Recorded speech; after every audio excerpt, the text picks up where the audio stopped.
दोस्तों, हम सभी एक दूसरों को देखकर यह सोचते हैं कि हमसे सुखी तो वह है, उसके पास तो घर है, परिवार है, वो कितना खुश है, और मेरे पास तो सिर्फ और सिर्फ दुख है।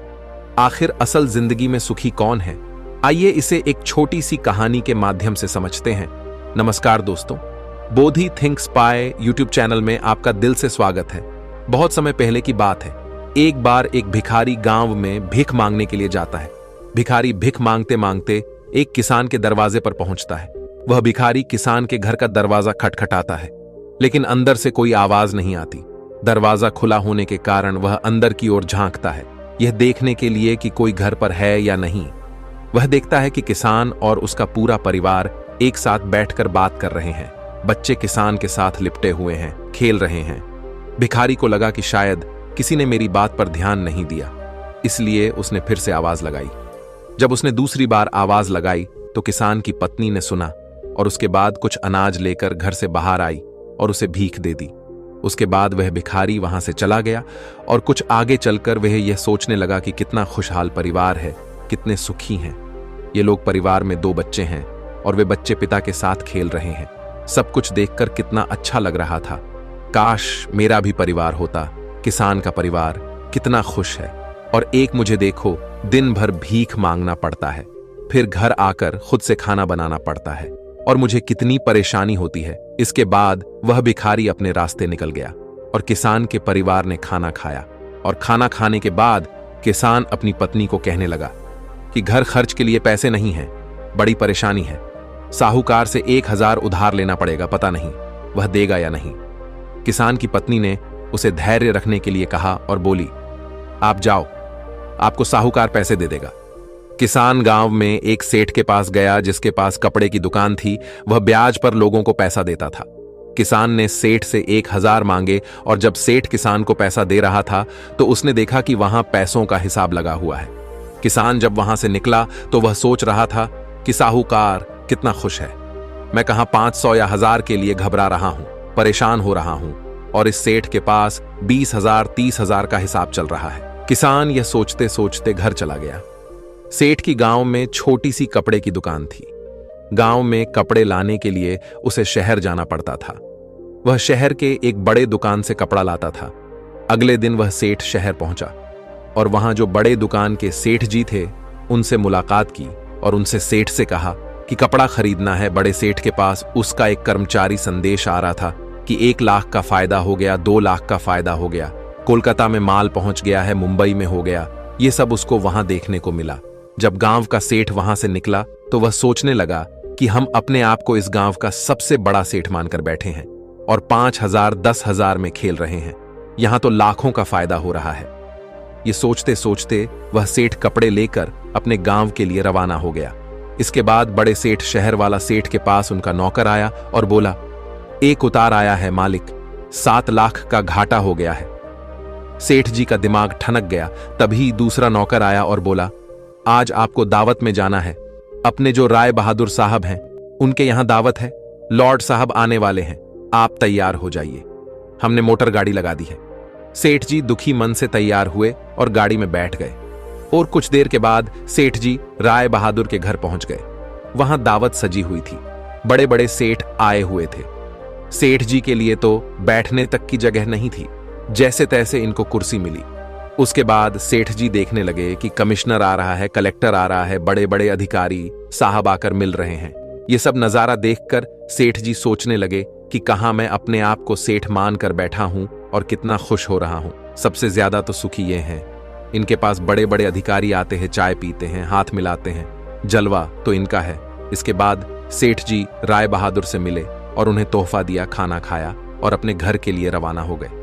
राय बहादुर साहब के यहां दावत खत्म हो चुकी थी और इनका सर दर्द होने लगा, क्योंकि इन्हें दिन भर से चिंता थी कि दावत कैसी होगी। जाकर कमरे में लेट गए। नौकर आकर इनकी सेवा करने लगे। जब सर दर्द बढ़ गया तो डॉक्टर बुलाया गया।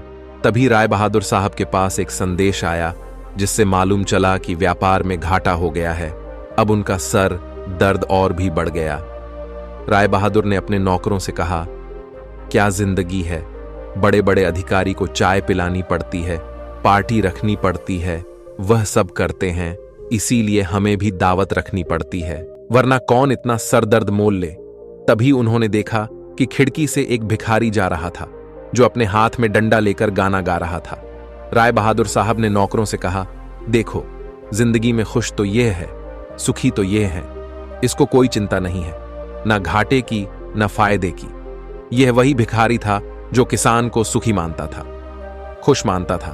दोस्तों, हर इंसान खुश तो है, लेकिन वह अपने से धनवान व्यक्ति को देखकर दुखी हो जाता है और उसे लगता है कि सिर्फ धनवान व्यक्ति ही खुश और सुखी है। लेकिन धनवान होने के अर्थ यह नहीं कि वह व्यक्ति सुखी भी है। अगर आप जीवन में खुश और सुखी रहना चाहते हैं तो अपने से धनवान की ओर ना देखें, क्योंकि हो सकता है जो जीवन आप जी रहे हो वैसा जीवन पाने के लिए भी कुछ लोग तरस रहे हो। दोस्तों, दूसरी शिख जो हमें इस कहानी से लेनी चाहिए, जो हमें अपने आप से रूबरू करवाती है और हमारी असलियत दिखाती है कि हम जैसे हैं वैसे ही अच्छे हैं। एक छोटे से गांव में एक व्यक्ति रहता था जो पहाड़ से पत्थर तोड़ने का काम करता था। उस व्यक्ति को अपनी जिंदगी से कोई शिकायत नहीं थी। पूरे मेहनत और लगन से दिन भर काम करता और शाम को काम खत्म होने के बाद जो भी पैसा मिलता उसे लेकर अपने घर आता और अपने परिवार वालों के साथ कुछ समय व्यतीत करता था और फिर चैन से सो जाता था। ऐसा करते हुए उसे कई साल बीत गए थे। हर दिन की तरह वह अपना काम खत्म करके घर वापस जा रहा था। रास्ते में चलते चलते उसके मन में एक ख्याल आया कि यह भी कोई जिंदगी है। मैं सुबह से शाम तक पत्थर तोड़ने का काम करता हूँ और शाम में मुझे थोड़े से पैसे मिलते हैं, जिससे मुश्किल से मेरे और मेरे परिवार का गुजारा हो पाता है। शायद आज मुझे कहीं से कुछ ऐसी शक्ति मिल जाए जिससे मैं जो चाहूं वह पूरा हो जाए। वह घर गया, खाना खाया, लेकिन उसका ध्यान खाने की ओर नहीं था। उसके दिमाग में बस एक ही ख्याल था कि काश मुझे कोई ऐसी अलौकिक शक्ति मिल जाए जिससे मैं जो चाहूं हासिल कर सकूं। वह इस बात को सोचते सोचते सो गया। फिर नींद आने के बाद उसे एक सपना आया। सपने में उसने देखा कि वह रोज की तरह अपना काम खत्म करके घर लौट रहा था। तभी रास्ते में उसे एक बहुत बड़ा घर दिखा। तभी उसके मन में विचार आया, काश यह घर मेरा होता और मैं इसका मालिक होता। और उसका इतना सोचते ही वह उस घर का मालिक बन गया। उसको यकीन ही नहीं हो रहा था कि उसने जो सोचा वह पूरा हो गया। लेकिन उसकी खुशी अधिक देर तक नहीं टिक पाई। अचानक से एक शोर सुनाई दिया। उसने देखा कि उसके घर के बाहर से एक रैली निकल रही है जिसमें बीचों बीच एक राजनीतिज्ञ है। उसे देखकर वहां खड़े लोग उसके नाम के नारे लगा रहे थे और सब उसको देखने के लिए तड़प रहे थे। तब उसको यह एहसास हुआ कि मैं कितना छोटा हूं, मेरा तो कोई अस्तित्व ही नहीं है इस राजनेता के समक्ष। काश मैं एक राजनेता होता और मेरे पास इतनी क्षमता होती। उसके इतना सोचने की देर थी कि वह राजनेता बन गया। उसके खुशी का ठिकाना नहीं रहा, क्योंकि उसके पास हजारों लोगों की भीड़ थी और सब उसको देखने के लिए तरस रहे थे। लेकिन उसकी यह खुशी भी ज्यादा देर भी टिक नहीं पाई, क्योंकि धूप बहुत ही तेज थी और उस राजनेता को इतनी धूप में खड़े रहने की आदत नहीं थी। उसे चक्कर आया और वह बेहोश हो गया। फिर उसे एहसास हुआ कि यह राजनेता सबसे ताकतवर नहीं है, ये जो सूरज है ये सबसे ताकतवर है। उसके मन में आया कि काश मैं सूरज होता, मेरे आगे कोई टिक नहीं पाता। उसको इतना सोचने की देर थी और वह सूरज बन गया। वह खुशी से पागल हो गया। पूरी दुनिया को यही रोशन कर रहा था। दुनिया में ऐसा कोई इंसान नहीं था जो उसकी रोशनी को रोक सके। लेकिन उसकी यह खुशी भी टिक नहीं पाई, क्योंकि कुछ ही समय बाद आसमान में काले बादल आए और रोशनी को रोक दिया। फिर उसको एहसास हुआ कि कोई है जो मेरी रोशनी को भी कोई रोक सकता है। उसके मन में यह ख्याल आया कि काश में बादल होता, और वह बादल बन गया। उसको ऐसा लग रहा था कि वह आसमान में उड़ रहा है और वह जहां चाहे वहां जा सकता है। लेकिन कुछ देर बाद एक हवा का झोंका आया जो उसे उड़ा ले गया। उसे एहसास हुआ कि बादल सूरज की रोशनी को रोक सकता है, लेकिन हवा को नहीं, क्योंकि यह हवा उसे बहा कर ले गई। फिर उसके मन में यह विचार आया कि काश में हवा होता, और वह हवा बन गया। हवा बनने के बाद उसने अपने अंदर एक अलग सी ऊर्जा महसूस की और सोचा कि मैं जिसको चाहूं उसे उड़ाकर ले जा सकता हूं। उसको यह विश्वास होने ही वाला था कि इस दुनिया में सबसे ताकतवर मैं हूं। लेकिन तभी उसके सामने एक पहाड़ आया। उसने पूरी ताकत लगा दी, लेकिन उस पहाड़ को नहीं हिला सका। उसको यह एहसास हुआ कि कोई है जो हवा से ज्यादा शक्तिशाली है, जिसमें हवा को रोकने का भी दम है। फिर उसके मन में यह ख्याल आया कि काश में पहाड़ होता, और वह पहाड़ बन गया।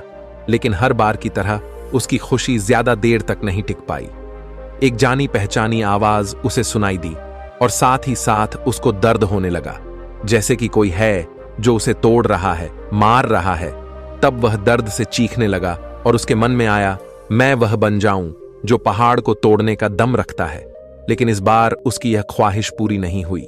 वह चीखने लगा, चिल्लाने लगा, अपनी पूरी ताकत लगा दी, लेकिन इस बार वह नहीं बन पाया। उसका दर्द बढ़ता ही चला जा रहा था। उस दर्द के कारण उसकी नींद खुली तो उसके सामने एक शीशा था।